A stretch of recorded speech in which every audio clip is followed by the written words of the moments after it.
भूर्भुवस्वः तत्सवितुर्वरेण्यं भर्गो देवस्य धीमहि धियो यो नः प्रचोदयात्। सादर नमस्ते। गायत्री मंत्र जो मैंने आप लोगों के सम्मुख अभी बोला है, हमारी आर्य संस्कृति से जुड़े हुए, वैदिक संस्कृति से जुड़े हुए सभी पवित्र सज्जन ये जानते हैं कि गायत्री मंत्र में एक अच्छी बुद्धि की कामना की गई है। और निश्चित प्रत्येक मनुष्य यदि एक उत्साही जीवन को, एक पवित्र जीवन को जीना चाहता है तो उसके लिए बुद्धि का पवित्र होना, शुद्ध होना कितना अनिवार्य है, ये आप सब जानते हैं। तो आज का जो मेरा संदेश है वो उस पीढ़ी के लिए है जिस पीढ़ी को हमारे भारतवर्ष की रीढ़ की हड्डी कहा जाता है। माने कि हमारी जो युवा पीढ़ी है, नौजवान पीढ़ी है। और मुझे याद आता है एक बार किसी ने पूछा था सरदार वल्लभ भाई पटेल से कि यदि किसी भी देश का निर्माण हम करना चाहते हैं तो वो निर्माण कैसे किया जाए? क्या बड़े बड़े उद्योगों से, या बड़ी बड़ी धन संपत्तियों से, या बड़ी बड़ी सड़कें बिछा करके, या बड़ी बड़ी कंपनियां लगा करके?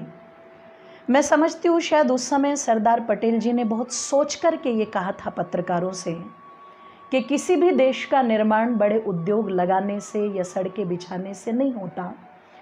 देश के उद्धार में, देश की उन्नति में इनका बहुत महत्व होता है। लेकिन यदि किसी देश का युवा संयमी नहीं है, चरित्रवान नहीं है और अपने पथ का ध्यान रखने वाला नहीं है, ऐसा देश कभी उन्नति नहीं कर सकता। पता चला कि किसी भी देश की उन्नति में युवा की बहुत बड़ी भूमिका होती है। और मैं समझती हूँ जो युवा है वो कहीं ना कहीं बचपन से ही बनता है। बचपन जो बहुत मासूम होता है, उस मासूम बचपन को संभालना, संवारना ठीक बिल्कुल ऐसे ही जैसे ऋषि जी ने सत्यार्थ प्रकाश के अंदर कहा, एक कुंभकार घड़े को बनाते समय अंदर से हाथ रख कर के उसे सहजता से एक प्रेम और स्नेह भी देता है, लेकिन उसके सही आकार के लिए बाहर से उस पर एक छोटी चोट भी करता है। ये दोनों ही पक्ष जब एक साथ आते हैं तब कहीं जाकर के एक घड़ा पूर्णतः घड़ा बन पाता है। ये उदाहरण ऋषि जी ने ठीक उन बच्चों के लिए दिया जो बच्चे आगे चल कर के किसी देश का भविष्य बनते हैं। वर्तमान समय में मैं देख रही हूँ स्कूल बंद हैं, कॉलेज बंद हैं, और आज की इस बढ़ती भौतिकवादी उन्नति में बच्चों की पढ़ाई को लेकर के उनके ऊपर कितना प्रेशर माता पिता के माध्यम से भी रहता है और सबके माध्यम से भी रहता है, वो आप सब जानते हैं, उसको कहने की कोई आवश्यकता नहीं है। लेकिन आज आपको लगता होगा कि बच्चों के स्कूल बंद हैं, कॉलेज बंद हैं, तो इनकी पढ़ाई जो है वो किसी तरह से हानि को प्राप्त हो रही है। एक तरह से पढ़ाई का, स्टडी का इनका लॉस हो रहा है। लेकिन मैं सभी माता पिता से और घर के सभी बंधुओं से एक विनम्र संदेश भी देना चाहूँगी और प्रार्थना भी करना चाहूँगी। आप लोगों ने सुना होगा, हम लोग आम भाषा में कहते हैं कि जो हुआ सो अच्छा हुआ।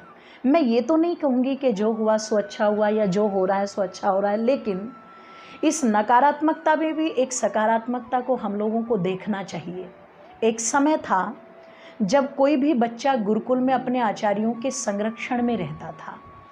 प्रातःकाल 4 बजे से लेकर के और रात्रि के 9 बजे तक उस बच्चे की सारी व्यवस्था गुरुकुल के आचार्यों के नियंत्रण में रहती थी।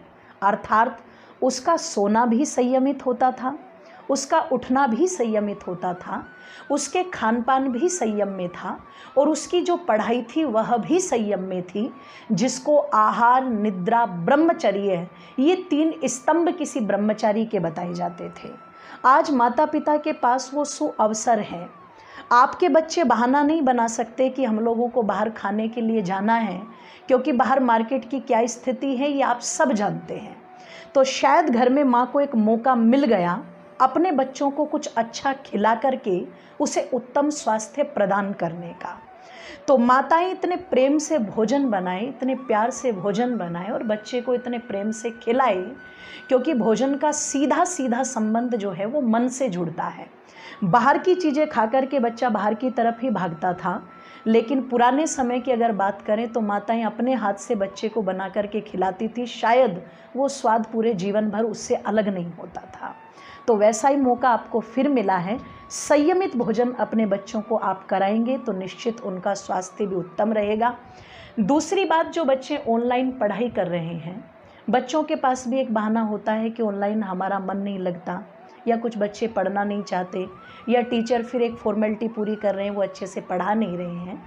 तो आप लोगों को थोड़ा सा ये देखना चाहिए, थोड़ा सा उनको प्यार से बैठ कर के समझाना चाहिए कि जीवन में शिक्षा का क्या महत्व है। उसी महत्व को ध्यान में रखते हुए उस शिक्षा को आप लोग इतना इंटरेस्टिंग बनाएं। उस बच्चे को ऑनलाइन जब पढ़ने के लिए बैठा है तो भी उसका कारण बता करके उसके साथ जुड़े रहें। वहाँ से अगर बच्चा नहीं पढ़ पा रहा तो परिवार में जिसकी बात मानता है उसके पास बैठा करके उनको पढ़ाएं, या फिर आस पड़ोस में भी अगर कोई व्यक्ति आपको ऐसा शिक्षित और सभ्य लगता है तो उनके पास भी भेज करके अपने बच्चों की जो पढ़ाई है, जो स्टडी है, आप उसको कंटिन्यू रखें। उसमें किसी भी प्रकार की इस प्रकार की छूट न दें। और उसमें भी आप लोग ये कर सकते हैं, अपने बच्चे को थोड़ा सा समझा करके कि बेटे सुबह तुम्हें इतने समय पढ़ाई करनी है, दोपहर में इतने समय बैठ जाओ, शाम को इतने समय बैठ जाओ। एक टाइम टेबल आप उसका फिक्स कर दीजिए, उसमें पढ़ाई भी रहे और पढ़ाई के साथ साथ कुछ समय घर वालों का ऐसा भी रहे, चाहे घर की माताजी हो या घर के पिताजी हो या दादाजी या दादी जी, कुछ समय अपने बच्चों के साथ ऐसा ज़रूर बिताए जिसमें आप अपने बच्चों को महापुरुषों की कहानियाँ, देशभक्तों की कहानियाँ, या अपने जीवन की कोई ऐसी घटना जो अच्छे विचारों से भरी हुई हो, अपने बच्चों के मन के जुड़ाव के लिए वो बातें आप उनको ज़रूर बताएं। ये बहुत आवश्यक है, ये बहुत महत्वपूर्ण है। और तीसरी बात, उन बच्चों के अंदर चरित्र को लेकर के, विचारों को लेकर के वो संस्कार, वो विचार जरूर आप लोग दें, जिनसे कि भविष्य में चल कर के वो एक सभ्य नागरिक बने, एक अच्छा नागरिक बने।